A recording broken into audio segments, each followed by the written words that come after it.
1 in 3 African Americans who needs mental health care actually receives it. And it's not so much about access to health care, it's more about the stigma associated with getting help. People don't want to be seen as crazy or weak. So the First Ladies for Health is launching a mental health campaign to try to change those views, to break the silence, to start the healing.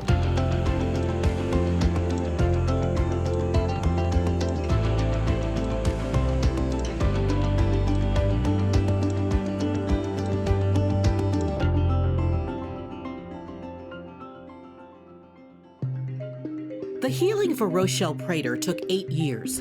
A car accident, a traumatic brain injury that led to chronic depression, and a tipping point when she knew she needed to get help. The pain was so bad. I got in my car, I drove, and I didn't tell anybody. Inadvertently, because of the pain being so deep, I didn't understand that I had actually left my child at preschool and did not pick him up. Rochelle found treatment through therapy, something she wishes more African American women would do. We cannot effectively serve others without making sure that we are whole and complete as well. For years, former military man Brian McConnell suffered in silence until his depression got in the way. Withdrawal, isolation, issues, just functioning, right? To the point where taking a shower and getting dressed became next to impossible. And I come from a world where you prayed everything away, so prayer wasn't working, definitely wasn't working by itself. And so, yeah, I was scared to express my emotions. I was scared to look weak. Brian learned it actually takes more strength to say these words. Emotionally, I don't know what to do, and things are falling apart. I need help. I need to talk through it. I need to interact with people who've been through it. I need to know that this is okay. With therapy, Brian says he's better, stronger, and more aware of what healthy feels like. For Jaden Thompson, a fatal car accident triggered depression in her senior year. The car she was driving was hit head-on in front of her high school. Tragically, the other driver passed away. I was bullied a lot. People were saying I was going to jail for manslaughter. I was not in a good headspace. And then a lot of my friends left me, and then my boyfriend broke up with me. And it was just all really crazy at a short amount of time that was happening. And I think that's when things turned for me. I kind of just got sad.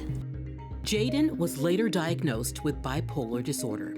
I think being diagnosed helped me a lot because it helped me kind of realize what was happening at the time. And I can look back and think, wow, I am so much better than I was 3 years ago. Doctors want you to know we all have mental health. Think of it as on a spectrum. Life experiences, death or loss, illness, or conflict can trigger depression or cause anxiety. If these conditions go unchecked and get worse, it can lead to mental illness, the other end of the spectrum. At UC Health in Avondale, Dr. Robert Pulliam and his staff make mental health check-ins a part of the routine.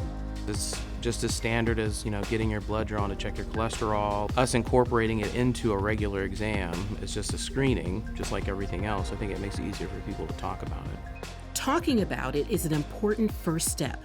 With mental illness, the longer you wait, the worse it can get. Because you figure that's just the way life is. And part of the problem is that's also part of the illness. It's like it reinforces itself. And so really taking that first step to talk to someone when you start having those feelings that don't feel normal to you, because it's better to attack those things early than later, because it's harder to fight later. Fighting the stigma of mental illness is often the biggest barrier in a culture where you're taught you don't tell your business. We have to tell our business. We have to say, I'm hurting, I'm in pain, I can't do this alone. If someone says, how are you doing? It's okay to say, I'm not doing well today. Dr. Chantel Thomas of Sound Mind Counseling says experiences with racism, discrimination, and inequity leave many African Americans with significant emotional distress that often goes untreated. It's time for us to accept that everybody goes through something, and we all need help. We all need to speak to someone about the pain that we're experiencing, especially right now.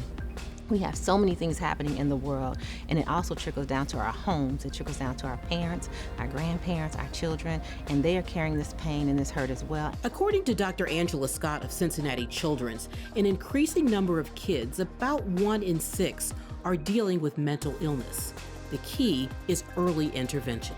It's important to have, those early intervention as quickly as we can get it in place for kids. The school is a really great place to start. Obviously there has to be a big push, and what I'm pushing for in the mental health field is so that we can have more of that integrated within the school setting, so that kids are getting the education that they need to identify for themselves what those signs and symptoms of, mental illness are, and that parents have that information as well, and that teachers are able to identify that early on as well. If you or someone you know needs help, reach out.